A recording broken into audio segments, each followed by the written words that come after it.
So strike and hand placement. One thing we always talk about is our elbows are always clogged, all right? When we say clogged, I want to pretend like a rope is tied around my upper body and my arms are in it. So my elbows are as tight as possible with my big chest. This is going to force as I strike to have inside hands. Okay, so this is going to force to have inside hands.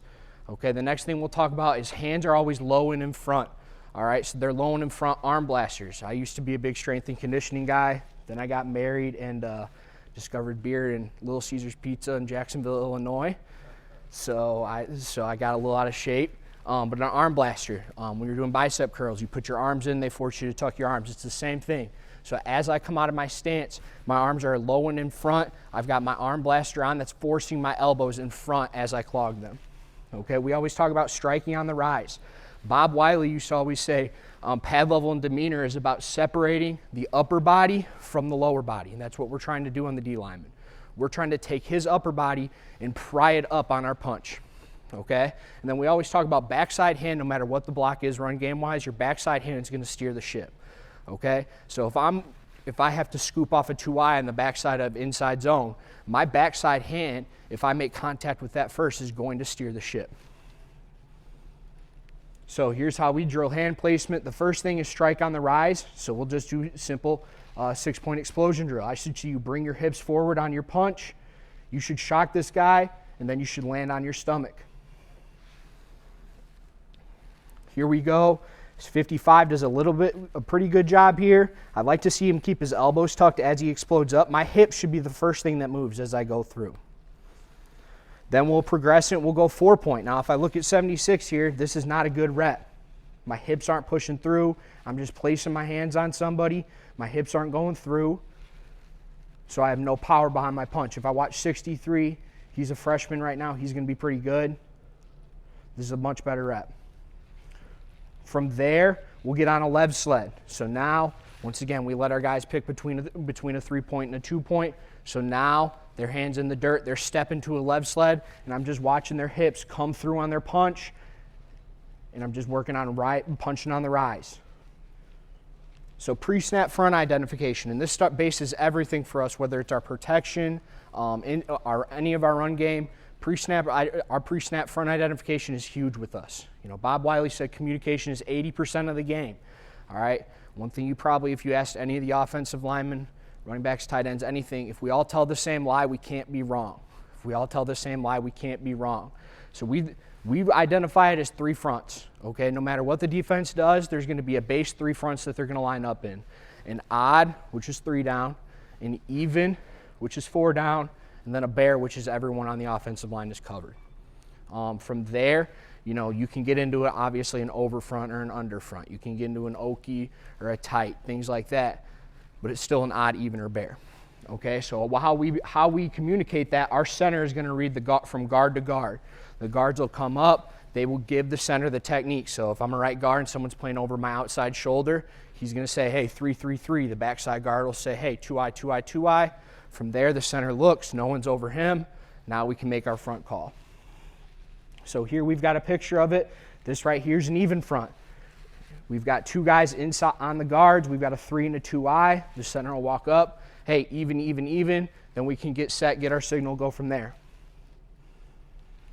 Right here, we've got an odd front. We've got 1 guy from guard to guard, 1 man on the center. So now we've got an odd.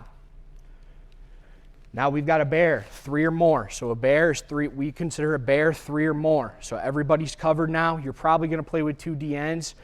If there's no one on the line that's a DN, he's probably going to step up and run support post snap and become a DN. So, and then from there, it's just asking myself questions. You know, one thing, the Cool Clinic last year, Bob Wiley talked about organizing guys' thoughts pre-snap. Okay, and that helped me out a ton as a player. I know, and it helps our guys out a ton too. So we break it down into 3 questions. We know the play. What's our rules? Is there a tag? How does that tag affect me? Okay. The next is how am I going to get the job done? My technique. Okay. And then what can the defense do versus how they're lined up?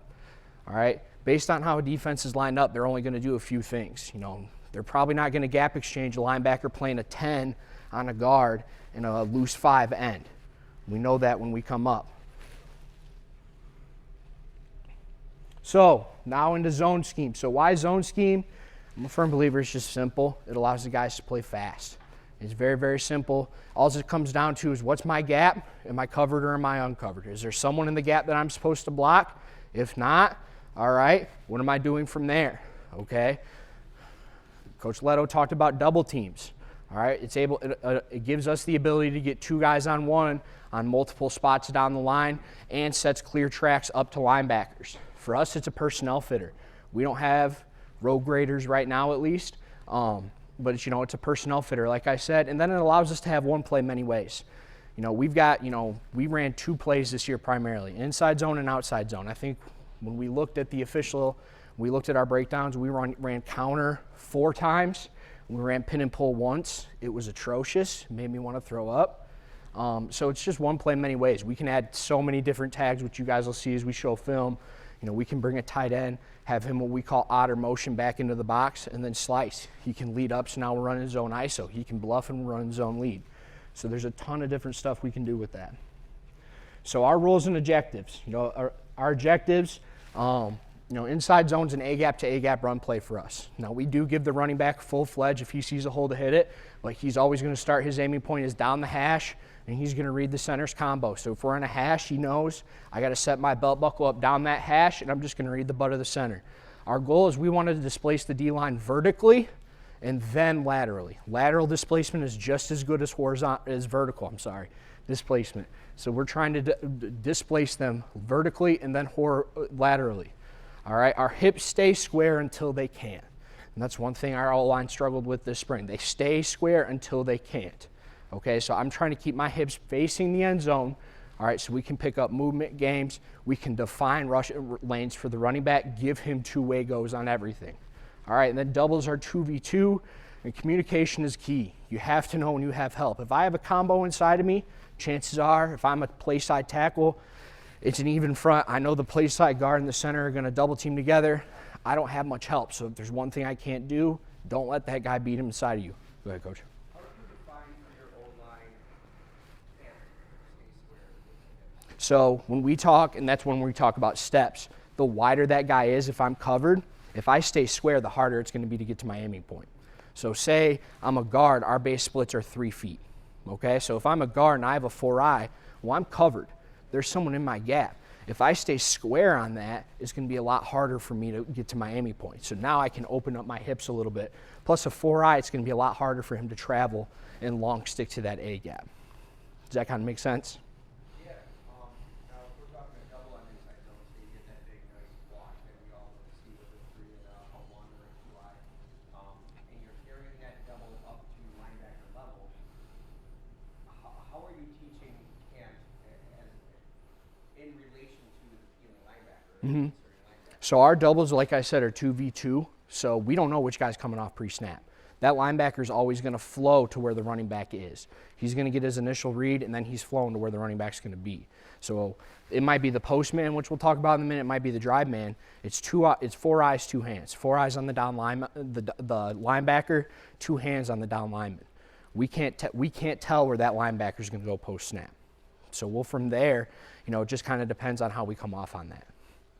Okay. Now our rules. Okay, uncovered doubles with play side covered up to the first linebacker on or play side of me. So if I'm uncovered, all right, I'm just going to look, say I'm a center, I'm uncovered. Oh, hey, I'm going to double with my right guard if it's inside zone. If it's inside zone going to the right, we're going to double to the first linebacker on us or to the right of us. Okay, our backside, we lock unless we tag it. So we'll lock that tackle up on an end. We'll lock that guard up on a tackle until we tag it. And then we talk about base blocks and double teams.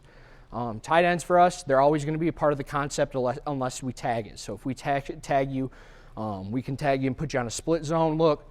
We can tag you with a lead look. So now you're going to lead up for that backside linebacker that we're not blocking. Okay. There's a lot of different stuff we can do. If we put you on the backside, you become our adjuster. If we put you on the backside, we'll just have you go on the hip. You're going to scoop off that D lineman. Now we can call off our lock and go full zone now.